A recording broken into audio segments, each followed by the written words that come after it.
4 minutes and 55 seconds into the fourth quarter, man. Parker, how you feeling, man? Dude, I'm just glad it still feels like we're back, baby. This game is getting me all excited, though, man. They're really trying The to stay boys in this back, thing. man. The boys are back. We're getting turnovers. We're getting opening drive touchdowns. It's been a good You know what I couple mean? weeks, bro. We left a lot of points on the board today, though, bro. Just like last week, man. I Yeah, feel man. like if this team was like, could just stop leaving 3 points here, 4 points there. I mean, Hendricks, we'd you be needed blowing. a sack, bro. Oh man, we're getting so close. We should have like 6 sacks in this game. He's like getting off like a half second Dude, before he man, goes it's down. so close, man.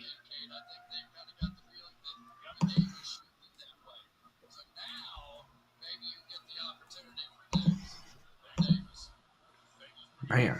But welcome to the stream, folks. Welcome to the stream. Happy to have everybody here. Yeah, man, completely forgot, man, that we were. Oh, man. Oh, Eric's ahead this week. Bills get a late TD on us. Welcome to the stream, like Parker was saying, man. My bad, Parker.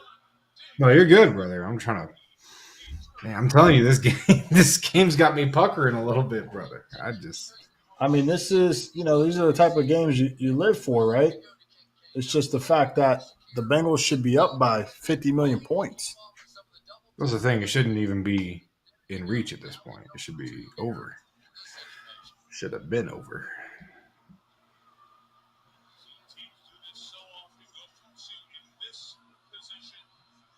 It's like a tight end game for both teams, man. Stephon Diggs been quiet. Jamar been quiet. We got to get home, dog. Is that a catch? Oh, my gosh. That photographer just took a hit, man. Why do you not throw that at the top? Oh, cameraman down. Cameraman down. He took a hit, didn't he? Might have been the biggest hit all night. Stephon complaining that he's laying on his leg when he went through him.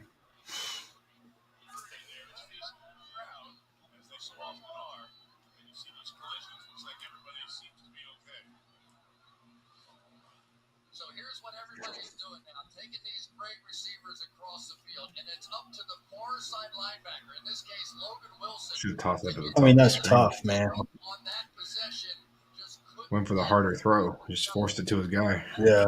Great ball. Great ball. Great ball there by Josh, man. That's tough, No defense for the perfect throw, my brother.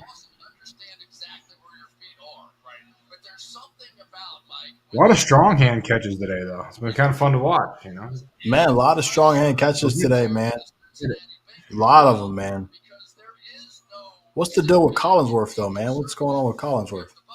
He hates the Bengals, is what I've learned this evening. That's what it seems like, man. It seems like my man Collinsworth is sick and tired of the Bengals, man.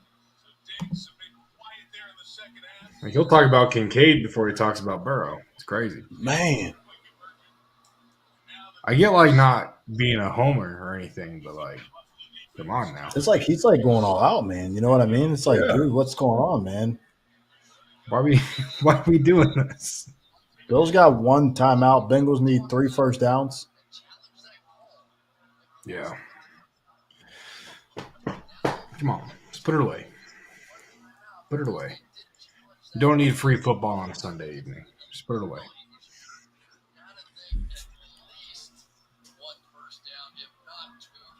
You don't have to go get it. You need 1 or 2 first downs, and that's the game, man. Run the ball. Yep. Run the ball here, coach.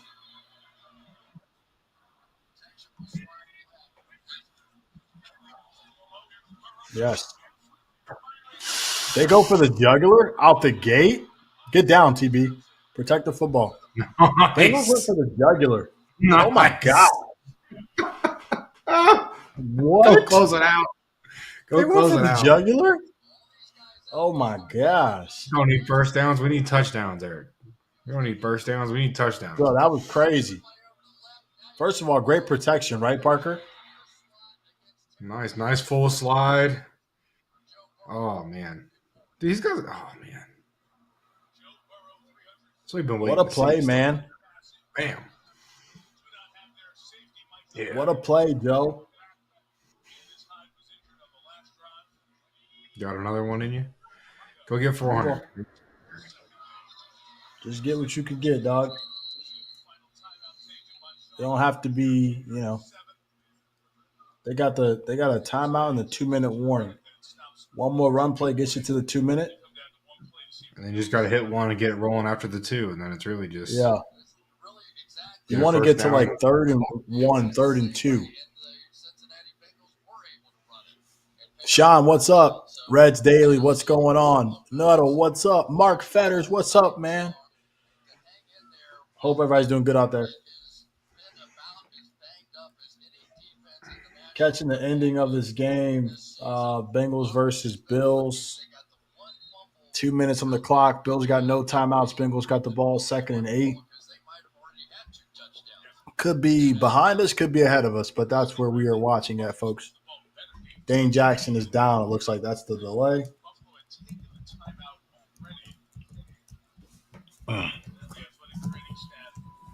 They get a double timeout. Getting the good old double timeout right here.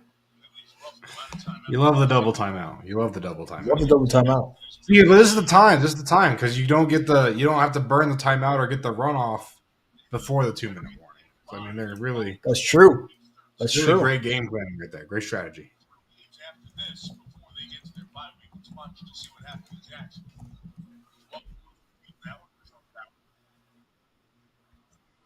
Oh yeah, for sure.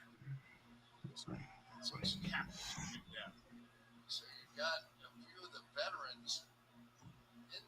What we got going on here, man? I mean, what's taking so long?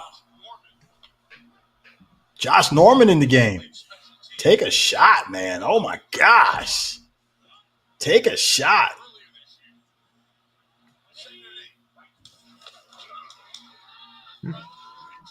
Really good run there from Mixon. He's been able to find some lanes today, man. He has, man. I think this hasn't been like beautiful, but it's been like gritty. You know what I mean? That's how these last few games have been, though. You know, the Bills to me have done a great job against the run today. Thought they did a really good job. That was their game plan. They knew that the Bengals were going to come in and try and run the ball, so they came in. And One first down, man, ices the game, man. This is huge right here. Dang it.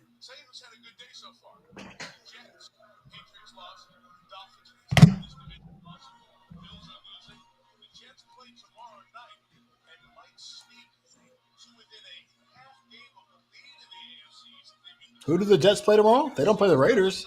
The Raiders play tonight. No, the Jets. I don't even know the Jets play, actually. They have the Raiders up there. That's for next week, though. Saturday okay. I'm like, what are they doing? Chargers tomorrow. I feel like I was going to post about this today. I feel like the Chargers have gotten a lot of primetime games this year. Extend. Someone says, Reds Daily says, extend Irv Smith, man. Give him a max contract. And we were cutting him like a week ago. Yeah, man. But you know how things change. It's the NFL, man.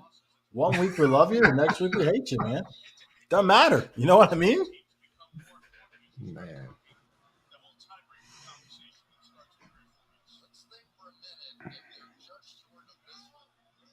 Man, it is not the AFC beast. I'll tell you that. That is not great. Chris Collinsworth wants us to lose this game. I don't understand why, Chris. What did we do to you, Chris? Did you hear we were friends? Just think. Oh, yeah, Mix. Oh, yeah, Mix. This game. What a run by Joe Mixon when it mattered the most. Wow. No timeouts. A little vintage mix there. Should be it. No, wait. My math's not great. A little vintage mix. Should be it. He's not washed. Wow. When it matters the most, Joe Mixon out here getting paid, man. Wow. Absolutely incredible, man. What a play there by Mix, man. What a play there by Mix. Wow. Dude, that was a huge run, man.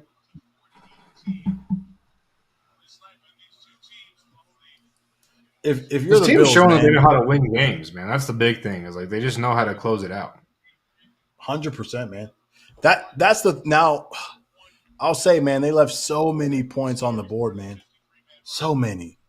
But I will say, in the clutch when it's time to go get it, right? You talk about needing to get the job done. They take a shot, man. You love to see it. That's ball. That feels good, man. That feels good.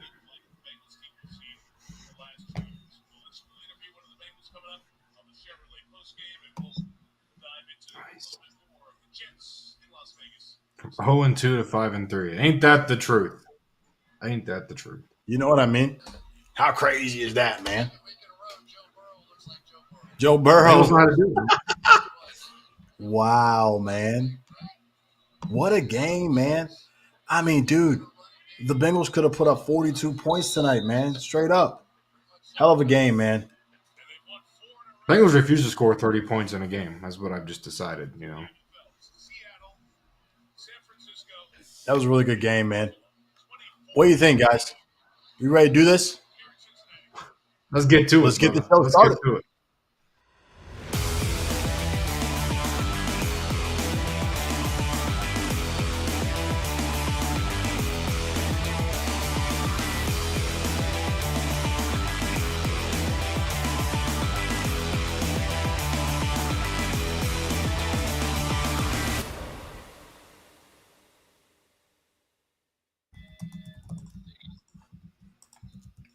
Let's go. Man. Got the dub. Another one. Another one bites the dust, brother. Another dub. Got the dub. Welcome to Chatterbox Bengals. I cannot tell right now. Parker, the energy is ecstatic right now. We're a little delayed on the income right there, man. But dude, Bengals beat the Bills tonight. They moved to 5-3 after starting off 1-2, 1-3, Yeah. Oh, and I then mean, we're bouncing back. 0-2 and we got the win, right? 0-3, man. It doesn't feel like it, man. It feels so far away, man. But after starting off 0-3, everybody thought we were dead, including some people within our own house, including, we had doubts as well, too, man. How you feeling, brother? Who day, man? Good victory here. Game just finishes off here 24-18. How you feeling, brother, first and foremost, man? I feel great, man. I mean, the Bengals are back, man. It's like we talked about that last week, and I feel like I don't want to be too redundant, but man, the boys are back. The defense is clicking. Even if they get off to a little slower start, the offense had their back this week, and the defense showed up. They still came in. They still came and did what they do. Yeah, We're man. back, baby. Defense. We're back. The Bengals are back, folks. And I got to tell you, man, watching that game tonight, it felt like I got to say, the Bills' first drive was like, okay, guys, we got to buckle down. We got to play some defense. And it felt like the game might be a little different. But after that first drive, when the Bengals defense buckled down, man, it felt like every single Bills game where the Bengals absolutely dominated. Now, the Bills were kind of a little bit closer in this game. But I truly feel like this was a game, man, that really the Bengals should have blown the Bills out, man, by 2 to 3 touchdowns realistically. And good thing we got the victory tonight. Still a lot of work to do for this team, but the plus side is this team looks good, and they're not even in like Parker. They haven't even touched the surface on what they're supposed to be yet. No. Realistically, That's the craziest part, man. That's the craziest part is like, I know everyone's like, enjoy the win, don't complain about a win. But like, that's the thing though. Like this team still struggles at executing a few different things. They leave points on the field. They can't close out like every single drive. They struggle to close out drives, crucial moments sometimes. But they're still getting wins. And that's why, I just keep thinking about where this team has figured out how to win games, which sounds weird. But you know what I'm talking about. I mean, there's sometimes where you just can't close stuff out, and they figured out how to win some of these games, even though they are leaving those points on the board. So once this team figures out how to they start really clicking, they start executing at the high level that we expected them to coming in, week one. We're seeing a better Bengals team. But if this Bengals team can really ramp it up, that's the thing. This is essentially their first few weeks of the season. They struggled early. So now they're just barely starting to ramp up. Once they get clicking, man, this team's already scaring other teams in the league, man. This is going to be legit.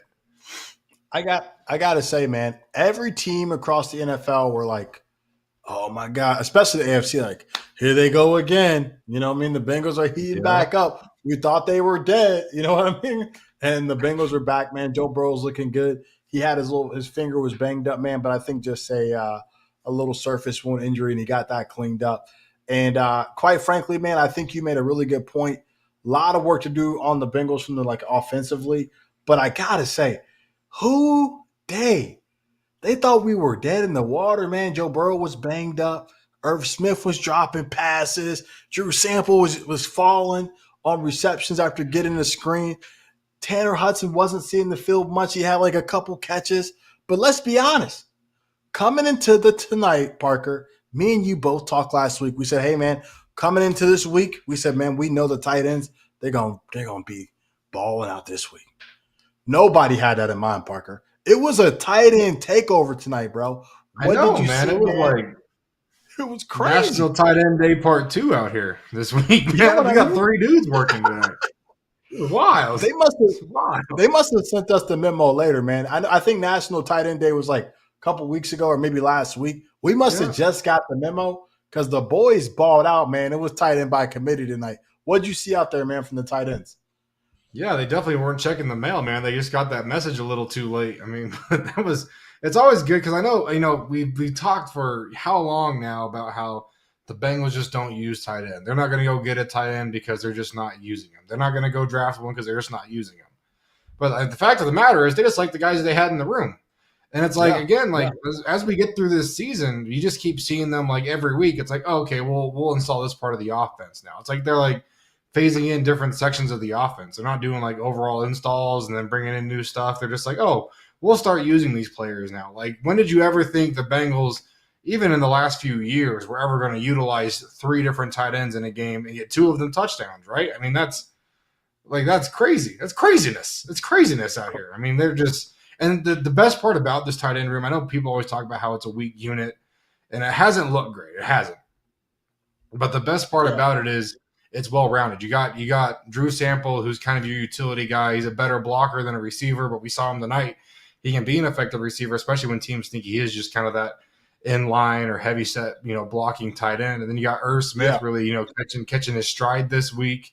You got Tanner Hudson, who I know people have been clamoring to see on the field, getting some work tonight. And that's the best part, where you have these different guys that can all do different jobs, serve different roles, and really just complement each other. And that's the best part when you can now get games like this where, oh, I forgot that they had these 3 awesome receivers because we're just going to use the tight ends all night. Yeah, man. Shout out to Parker, man, giving the tight end some good loving. I got to tell you, folks, last week after the tight end performance from Irv Smith, I didn't go online publicly and bash Irv. I didn't do that, okay? But somewhere deep down in my soul, I'm what Duke Tobin likes to call an armchair GM. I don't know if you guys see him talk about that, and when he's in Indy, he's like, man, there was armchair GMs out there. That's me, guys. I'm at the crib. I'm looking at tight ends on that's available. I'm like, who can we trade for? Dang, we don't have Michael Mayer. Is Hunter Henry available? Can we do something? We got to get Irv out of there. We got to get Drew Sample out of there. And come into tonight's game, Drew Sample, Irv Smith, Tanner Hudson all contributed in really, I think, great fashion. You never hear a tight end by committee. But those guys played well. They did what they were asked to do. And I think Tanner Hudson – I thought Irv Smith scored 2 TDs. The last TD, I was tripping, guys, honestly. I had an old-fashioned or 2. I didn't see that he stepped out of bounds. But what I'll say is that I thought that Tanner Hudson tonight solidified a role on the team. And I think he's the number 1 receiving tight end on this team. Truly. He was consistent. He made the catches. He's not running by anybody, no doubt. But he's got a big body. He played quarterback like Chris Collinsworth mentioned a couple times tonight. And I think he just knows the soft spots in the defense. And he's making the catch when Burrow throws him the ball. That's the biggest thing. I don't know if we have those clips on hand tonight, but I don't know if we did or not.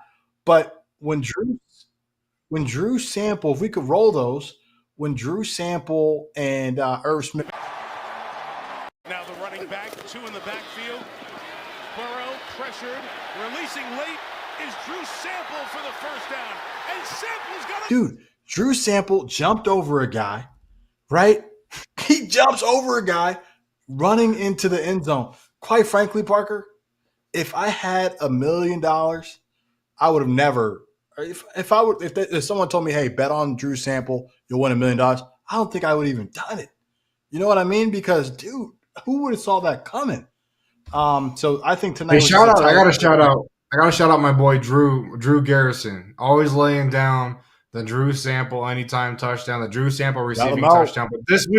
But this week he did not. He laid off the bet, and that's why he got one. So thank you, Drew, for giving us a Drew Sample touchdown. I appreciate you. Shout out to Drew, man. You know what I mean? Sprinkle a little Drew Sample magic there. It was definitely some tight end magic out there tonight, man. Shout out to Dustin Croft with the super chat. Dustin says, "Who they? Bill sent so many blitzes. Shout out to our O-line. Offense just needs to string things together for 4 quarters, but Bills have a good defense. Great W." Absolutely, Dustin. Bills got a great defense, man. I think they were sending some really good pressures today, and we can talk about the O-line play. That was the next thing on tap. Honestly, Parker, you're the resident expert on offensive line, man.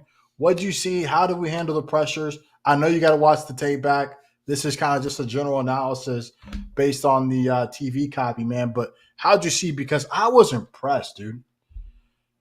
Yeah, it's been good to see Burrow with time in the passing game, right? And I've talked about how the running game's really come together. And I thought the run game felt a little weird tonight. But as far as protection goes in the passing game, I mean, it doesn't appear that stunts are a problem anymore. They seem to handle stunts just fine. As you know, when they weren't bringing 6-7 man pressures, the O-line was handling it just fine. Bringing that extra guy, I mean, Joe Mixon seems like a much more willing pass protector now. Like I really think as a protection unit, they've really come a long way, even just from last year or the year before. Like this has been a massive step. I think they're really clicking, and they just seem to be firing on all cylinders. I mean, obviously you're going to have highs and lows, you're going to have good and bad reps, but overall, I mean, this unit is way better than it's been even in recent history or even like a decade ago. I mean, that's where this is really, I think, is how this team levels up, and that's where I'm just excited. I know people have been talking about how Burrow's kind of on pace to have the same sack rate and other things like that, but I think it feels a lot better. Like the sacks he's taking are more just him extending plays or trying to find that third, fourth, fifth read or make something happen, and that's where I'm almost okay with those sacks, opposed to him just getting collapsed on early in the play, right? And so that's, I think, the big jump where he's got time to make these reads on these deeper plays and why they're able to get the ball downfield a little bit more consistently this season. Yeah, man. I noticed, and I'm not an offensive line guy. The one thing I noticed though, man, and tell me what you saw with this is like I know like toward the broadcast they mentioned like, oh yeah, Sean McDermott, he's finding a guard that they want to rush over in Cordell Volson. I don't know. We got to watch it back, right? I know Cordell has kind of been really, people have been, I wouldn't say the scapegoat, but I thought considering the situation, yes, maybe they targeted him because he struggled. They got a really good D tackle too there in Buffalo, right? I thought Cordell stepped up, even though they might have actually targeted him later in the game to like rush over. I thought he did a really good job, man. Did you think he did a good job too, or what would you kind of see from that perspective? Yeah, no, I mean, earlier in the season, we were seeing, there was a couple plays a game, it felt like, where he was just getting, whether it was bowled over or just beat on an early move. And those bad losses are kind of like, those kind of sting. We haven't really seen those, too much lately, where it's just, I mean, he's going to have one every now and then. But, I mean, even just on paper, it's not like they're watching the film and seeing a glaring weakness, in my opinion. I really just think, I mean, if you look at this line, you got Super Bowl rings on three of the 5 dudes' fingers. You got a right tackle who's been playing really well this year, stepped up. He's a veteran in the league. Who are you going to target? I'm going to target the left guard. I mean, he's the youngest guy in the group, the least experienced in the group, and he's had struggles this season. So it's not surprising that they're targeting him. I think people kind of use that, out of context to just say, oh, he's playing poorly, so teams are going to target him. But I mean, even just on paper, without watching any film, that's the guy you're going to go after. And I think he's held up really well, personally, especially tonight, man. I didn't see anything crazy on first watch that was just like, oh, wow, that was a flagrant Right. loss. I think the whole unit looked pretty solid tonight, man. Yeah, man. I think for me, Parker, I'm not an O-line guy. So when I'm talking about the O-line, I'm like, did Burrow get hit or did he not?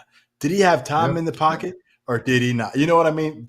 For me, the intricacies of O-line sometimes may go a little bit over my head because I'm a linebacker guy. I know a little bit about them. But what I'll say is that the pocket to me has improved from week to week. And I'm loving that team. Like, the Buffalo Bills had a couple times tonight where they were going all out trying to send pressure, and Joe Burrow had more than 1.5 seconds to get the ball off. Like, he was able to get the ball. Maybe it was a quick read, but it wasn't like, oh my gosh, snap, you're hit. You know what I mean? So I thought it was. I'm so happy that the offensive line that we put together is starting to pay dividends. And Jonah Williams, he played against Von Miller basically the whole game, and he did very well. Von Miller might be washed, okay, but Von Miller Still is Von Miller, man. It's Von Miller, dude. You know what I mean? Von Miller could erupt at any second. Pause. Okay, he could really have a big game at any time. But Von Miller versus Jonah Williams, and tonight, if you're telling me who won that matchup, it was Jonah Williams, man. It was Jonah Williams. But I know we love offensive line. I know you love offensive line more than anybody. But I want to talk about the play calling and kind of what we saw tonight, Parker. There was a lot of different scenarios in play calling where we're saying, okay, 3rd and 2, you're on the opposite. I don't know where you're at. Okay. But you're in enemy territory and you have good field position. You should go for it here. A lot of times I feel like fans are, and not just fans, but people are wanting Zach to go for it. Okay. And if he doesn't go for it, it's a terrible decision. But then when he does go for it and they don't convert, they hate the play.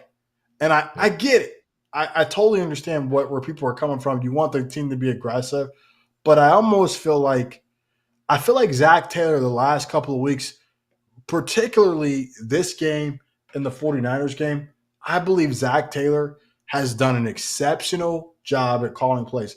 I really do. Guys, I'm one of the biggest Zach Taylor critics out there. Just go search my Twitter, okay?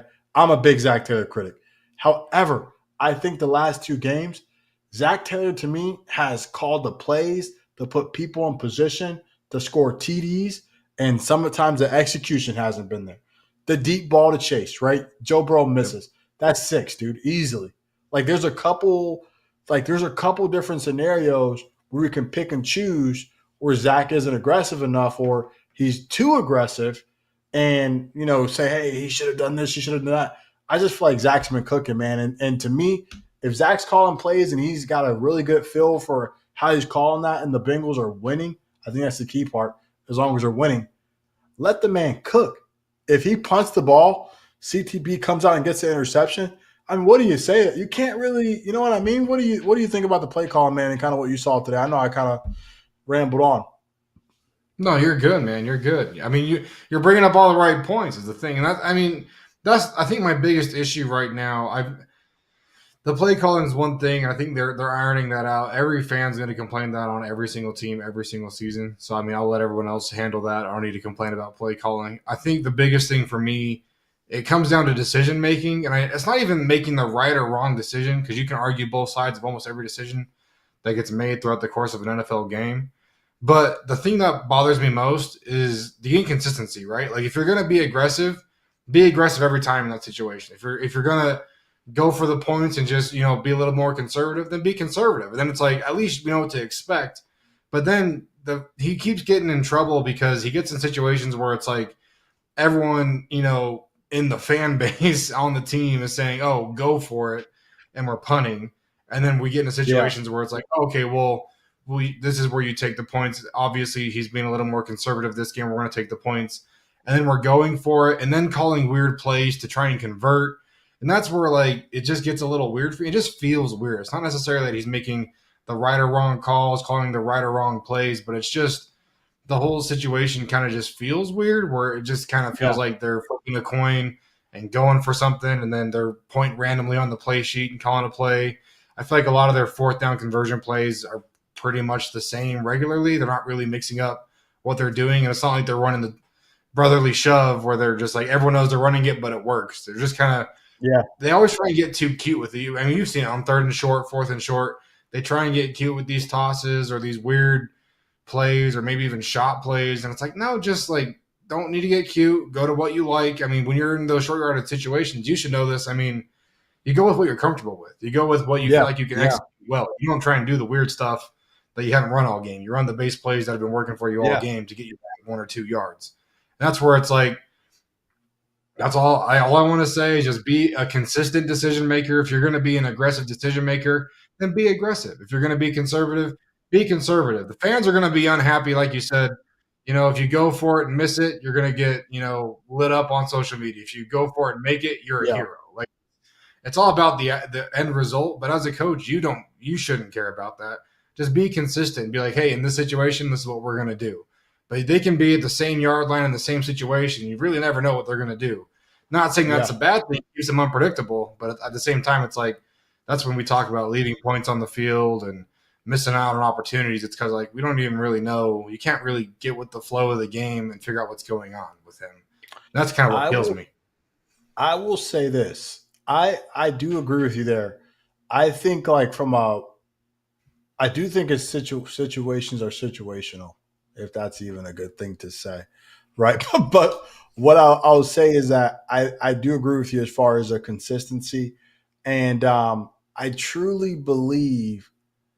I think Zach Taylor has come so far as a play caller that where we're at today, and I hate that he had to go through growing pains this year because I feel like Zach always in the beginning of the season is like up and down, up and down, up.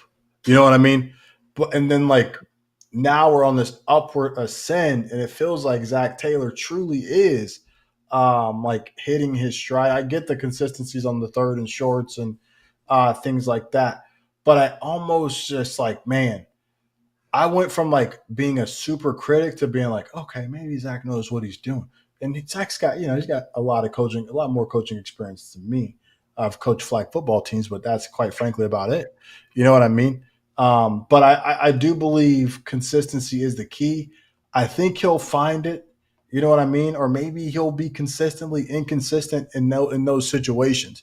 And that will be his consistent point, if that even makes sense. But I want to talk about a guy who I think, Parker, is on his way to being an all-pro. One of the top cornerbacks in the AFC right now, and really in the NFL, really, when you look across the entire landscape of the NFL, I think Cam Taylor-Britt is up there. Dude, he's covering number one receivers. He's making plays on the football. He's playing zone. He's playing press man. What can't CTB do? You know what I mean? He's doing literally everything. So I mean, what do you think about CTB out there tonight, man? And how'd you feel about his game? I know we saw him get banged up a little bit there late, but what did you think about CTB overall and really the injury as well too? Because I think he did come back, right?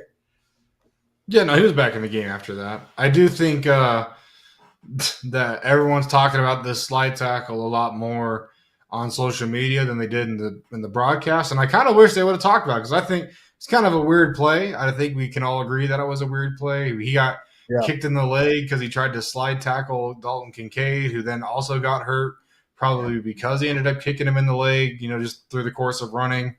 That whole play felt kind of weird. I mean, maybe you know why, but I don't know why you'd go in sliding for a tackle. Even if you're trying to take out legs, usually you go in body first, shoulder first, but whatever it is. I mean, he's been one of the most consistent parts of this defense, man, where it's almost like we can expect a play from him in a critical situation or a high intensity, high emotion situation, when we're going for it on fourth and short and then we're not getting it, putting the opposing team in bad position. It's like, oh, well, CTB is going to make a play here. It's going to be all right. Or it's like, oh, we punted instead of being aggressive in the situation. That's all right. CTB will make up for it. We'll get a play out of him. I mean, between him and these linebackers, man, this defense is just producing. And I think he's been one of the guys this year where everyone was excited about him coming into the season, I feel. But I don't think anybody could have really seen him, like you said, I think he is potentially on an all-pro pace. I mean, he's been balling out, man. Man, dude, I got to tell you, man, we have, what Lou Anarumo and the defense has done. Let's think about this. With the loss of Jesse Bates, the loss of Von Bell, really Chidobe Awuzie was very banged up coming into the season. Bringing in a rookie corner, bringing in a second-year corner, bringing in 2 new starting safeties, even though Dax Hill played a little bit. This secondary times these D-line times the linebackers have absolutely been putting on a show, man. Lou Anarumo is truly my guy. Shout out my guy Ace. He's got the shirt. Lou Anarumo truly is the godfather, man. And quite frankly, I think like when you have a coach who, and you coach Parker, when you have a coach who can relate to you, maybe not like your lifestyle, right? But relate to you like from a grind perspective, puts in the work, he believes in you, he trusts in you. I think that's what he's done with CTB and a lot of these guys on the defense. And you can tell these guys play for him. Lou Anarumo is getting the most and the best CTB. And I think that's kind of what we're seeing him play very well at the cornerback spot, man. He's just being tasked with really chasing number ones. He's making plays in zone coverage. He had an interception today in cover 2 where he's dropping back in cover 2. He's the flat defender, but he's doing it, he's really going above and beyond by dropping back to the back of the flat box and getting in that window and making the pick. That is supposed to be open late on that play, on the vertical. Now, did Josh make the wrong read, getting greedy? Yes and no. But I think CTB in that situation in the back of the flat box, being able to really get that pick on a vertical, man, was like, he's not supposed to do that. You know what I mean? That's an incredible play by him. I hated him getting banged up, man. That was 100% his fault doing the slide tackle. I don't know what that was, to be honest. I've never seen that kind of tackle in football. It was a weird play. It was impressive, right? Yeah. It worked. But they banged knees, man. So I think that's kind of what they were shaking up. So I don't think that was any too crazy. I mean, they doing something in practice to teach. You got Mike Hilton sliding under blockers, and they got CTB sliding under, making tackles. Right, I mean, we're going over this in practice. Like there's whether they're messing around or not, we're working this at some point during the week. That's all I'm saying. So what you're saying is the Eagles got the tush push, and we're bringing the slide tackle into we're bringing the slide tackle into the game, man. I want to take a second to coaches for the quarterbacks and the cornerbacks. You know what I mean? I want to take a second to my voice is a little raspy. I'm a little sick, but I want to take a second to shout out the chat. Parker, we got every single week, man. Phenomenal people checking into the show. Shout out to AJ Verse, Tom Brooks, Ohio Lakers 513, always consistent. Sean Connor, Mark Fetter's always here as always. You are all the best. I think Sean had a question, or Tom had a question. He says, question, can we get Burrow to a pedicure specialist to get some nails? What do you think? I like the new color he's rocking today. That was pretty. I could see, it was bright on the camera, that bright red. He was repping out there. It was pretty neat, man. He had the crimson red going, man, on the fingernails, man. I don't know if that was by design. Repping that tide for Jordan Battle back there. Getting your boy some man. Oh man, dude, I gotta say, man, it was incredible to, and we saw the finger. They kept talking about it, but I think a lot of people knew he's gonna be fine. Just a flesh wound, to be honest. You know how when you nick yourself. Stuff like that. It's terrible. But I truly believe, man, Joe Burrow's back, man. The Bengals are back. The Bengals are in a great spot. They're sitting at 5-3. And Parker, the bad news is everybody won this week again in the AFC. How does this keep happening, man? How does this? We can't get a division loss going for anybody at this point. Dude, the Browns and Steelers just keep finding ways to snatch victory out of the jaws of defeat every week somehow. It's been some of the most frustrating football to watch. You know what, man? We cannot catch a break. I'm trying to find the AFC North standings right now. We cannot catch a break. And let me just say this, right? The Bengals, I think the Ravens are at 7-2. I'm trying to find it. I don't know if I can find it I here. think we're all at 5 Ravens and are 3 still. Like, we're still tied, aren't we? Yeah, we're tied, man. Steelers are 5-3, Browns are 5-3, and we're 5-3. But I think Browns and Ravens play this upcoming week, and then I think we got a couple division games coming down the pipeline here soon. We play the Texans, and then we play the Ravens. So the Bengals control their own destiny right now. If we're talking about the division's not out of the question, Parker. No. And that's the thing. It's like we're not tied for third. We're tied for second with the Ravens pulling away. Like, and that's the thing. Is like Right. we just catch the Steelers and Browns, catch a couple of losses. We knock them out. We split the series with the Browns. We knock out the Steelers in the first matchup. We split the series with the Ravens. We're going to be sitting in a decent position. And that's the thing. Is like we're not out of the race. We're not. I mean, the race for first place is getting a little long. It's still early in the year. Still got plenty of time to get there too. But Yeah. I mean, we're right there in the race for second. And honestly, right now, I think I saw something today where the whole division is has good enough records to be in the playoffs if they started this weekend. Like man. We're in a situation where so one of these teams is gonna have to fall to the bottom of the division. And I don't think at this rate it's gonna be the Bengals. Man, how crazy is that? If the season ended today, right? You got the standings here. Shout out to our team, man, in the background, just making things happen. That's what they do, right? If the season ended today, all 4 AFC North teams would be in the playoffs. How crazy is that, right? But out of 7, what? you got 7 playoff teams, and you got 4 of them Give it out to of me, the same bro. division. Like, We play the Ravens, right? We play the Ravens in Baltimore. Line it up. We're the last team they want to see right now. I'm telling you guys. You know what I mean? We're the last team they want to see, man. So AFC North, man, the waters are murky right now, Parker. But we say all that to say nothing is out of the question. Okay, we've seen the Bengals come out of the bye week, go on a hellacious run, sort of like we're seeing right now. These aren't easy games that the Bengals are playing. Okay, Seahawks got dog walked today, but playing the Seahawks, they were hot. 49ers, they'd never really – I don't think Brock Purdy had lost a home start. He was 8-0. And then you talk about beating the Bills tonight. Bills were, one of the teams fighting for a top seed in the AFC East. And quite frankly, they had all motivation to win tonight. We whooped their butts in the playoffs. And then the Dolphins lost today, so they had everything kind of compounded there to try to go get that win today, man. Well, that's the thing. We caught the Niners in a situation where they should have been desperate. They should have really been getting after that win.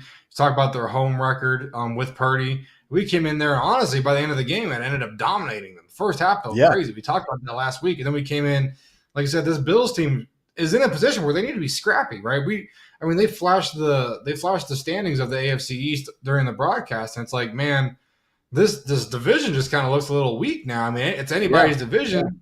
And the Bills are still struggling to scrape. I mean, they're scraping by trying to grab some of these wins, man. That's where it's really this AFC is starting to separate a little bit, and it's only halfway through the season. But I think the Bengals, they might have gone to that slow start and really what it feels like at this point is the Bengals just wanted to handicap themselves, so they weren't in the media for the first half of the season. They got all these other teams getting hyped up because they like being the underdog. The Bengals like being the underdog. So they got to weaken themselves a little bit, say, oh, I don't know, maybe we are going to suck this year. And then we'll just come out and beat the Niners. We'll beat the Bills. Let's go. I mean, the Texans had a crazy game today. Let's go beat the Texans next week with this, all-star CJ Stroud. And we'll just start putting the league on notice. We'll just go one by one. I mean, we already talked about last week how we own the NFC. We're just going division by division. We just got to let the AFC, we got to battle with each other. We'll let them weaken each other up, and we'll just come in and clean up at the end of the season. That's fine by me. I only care about winning in December, January, and February, to be honest with you. You know what I mean? That's it, man. Can we fast forward a little bit? You know what I mean? Get to where it really Let's matters. get through this. Let's get through this. That's when we started playing ball. After the bye week, that's when the Bengals started playing ball. You thought you had us. You know what I mean? That's when we start really cooking when you think we got us. Back of the 5th round, we're down. We lost our 5 first rounds, Parker. We get up like Rocky Balboa, man. You know what I mean? And we're throwing haymakers and we're right back in the fight. So really, really proud of the team, man. Really proud of them getting back to 5-3. Tonight was a really, really, really the Bengals won this game, and people aren't going to really say this, Parker. Tonight was a huge game, dude. It was big for a lot of different reasons. It was a huge night, straight up, man. As far as talking about the implications, playoff implications, got the head-to-head record versus the Bills now, and really just keeping momentum going as a team and building that confidence. Tonight was huge for this team, and it was huge for a lot of players that were trying to get confidence back. I think, one guy we didn't even talk about tonight, Parker, shame on us, T. Higgins, dog. I mean, Over 100. He's had an up and down year, Parker, but he's back, dog. He feels he looks like he's doing great. No, that's the thing this week. I mean, you had the Irv Smith bounce back. You had the T. Higgins bounce back. You had Jamar Chase, who Chris Collinsworth is convinced that he broke his back in this game at this point. Yeah. But he didn't even really need him. We got Tyler Boyd getting a few looks. But that's the thing. I was like, when this team gets clicking, you don't really know where the ball's going to go because it could go to one of like 6-7 different guys. And at this point, I think Joe Burrow is starting to feel really comfortable. I mean, you got a guy like Josivas on the sideline who's still out there making plays, but they're just kind of throwing him as a filler. Like this team's got they're getting up to 7-8 different receivers and then plus the running backs, where it's like you really don't know what this team's going to do. They could line up in the same formation, do 6 different things out of it, and that's where this team's really going to get lethal because, like we talked about, the Bills came in. Oh, we're going to stop the run. They ran all over us. We kind of limited their receivers in the playoff game. Well, I mean, obviously weather happened, but I guess they didn't think about that because they came in and tried to stop the run. They were blitzing heavy. Yeah. They were really loading the box, and we're just like, oh, well, we're not even going to throw to Jamar. We're not even going to throw to the Migos. And, I mean, we got Higgins involved, but if you looked early in the game even, it was a run game and it was the tight ends. Yeah. And that's not what you're game planning for when you're game planning for the Bengals. And if they're able to be multiple like that throughout the rest of the season, just look out because you really don't even know what they're going to give you. I wish I had like a sound effect where I could play like this song where it's like "You in trouble," you know what I mean? But I don't have it. I don't have it lined up. But man, dude, big game next week against the Texans. They're a feisty team, a lot better than what a lot of people expected. C.J. Stroud is the greatest rookie QB we've ever seen, apparently, and the Bengals got a big one, man. But tonight, celebrate the victory. Take some time off your feet because when you get a loss, Parker, the playing in prime time is awesome. But when you win at 1 p.m., you watch every single football game. You look at your fantasy lineup like 20, 30 times. But tonight, after a Sunday night game, you watch the game, you get a little bit elated, you stay up a little bit later than usual, then you knock out and you watch the game tomorrow and do it all over again. Enjoy it. These wins are tough in the NFL. The Bills are a really good team, and we're going to see them again here late in the season, man. I think the Bills will be in the playoffs, and I think we'll probably see them again. That's back-to-back wins against teams that are supposed to put together pretty decent postseason runs, man. So, I mean, that's why even outside of that, these are 2 huge wins, but that alone right there, I mean, that's 2 games that you got to be proud of winning, and especially coming off the start that the Bengals had, now that they're getting hot, it's like, oh, I mean, they just knocked off a couple teams pretty handily. I mean, I know the ending score of this game wasn't as impressive, but I mean, again, like we talked about last week, it really felt like the Bengals were in control for the most part. The Bills were scrambling from the first quarter. So, I mean, if they can just keep checking these, I mean, that's 2 statement wins. I know the Texans isn't like a great win, but again, like we said, I mean, if they can contain this offense from the Texans that's been pretty dominant lately, or pretty lethal or scrappy, whatever term you want to use, if they're able to contain that, I mean, we're just showing that it doesn't really matter who you are, what you think you are, or who you have. The Bengals can handle you. And that's the fact of the matter. The Bengals aren't scared of you. And like we've said before, Eric, they got to play us. They got to play us, Eric. Yeah, man. They got to play us. Why not us? We got rid of the why not us and just said they got to play us.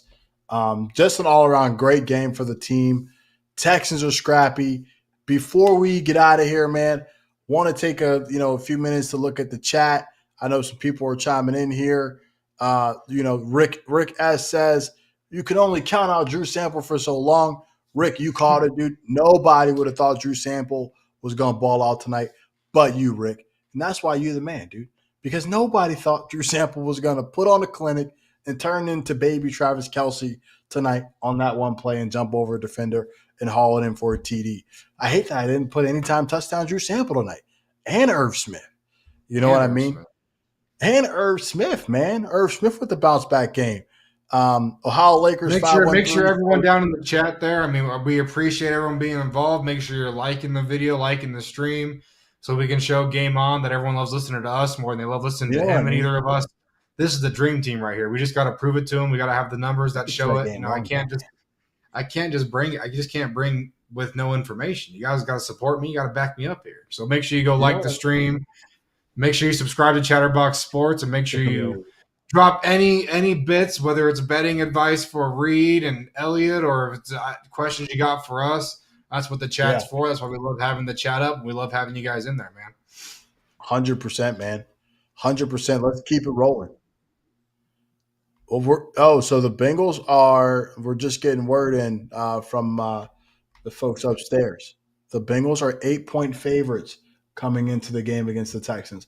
And I believe we are in Cincinnati. So 8-point favorites against the Texans, that bodes very well.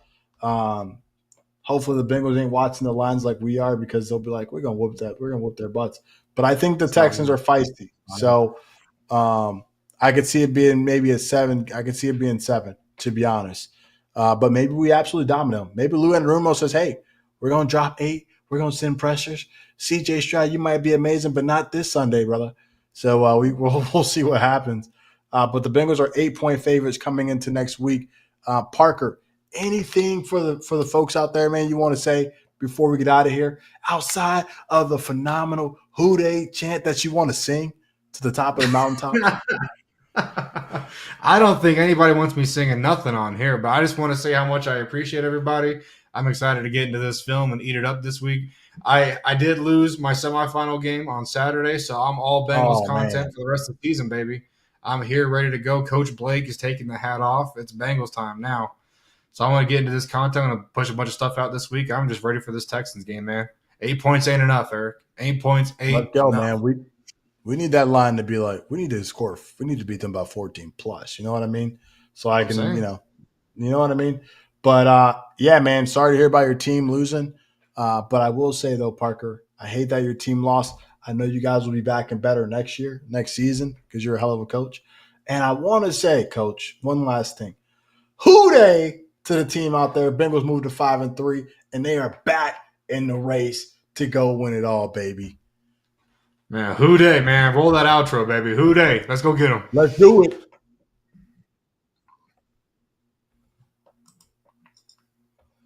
Drew Sample.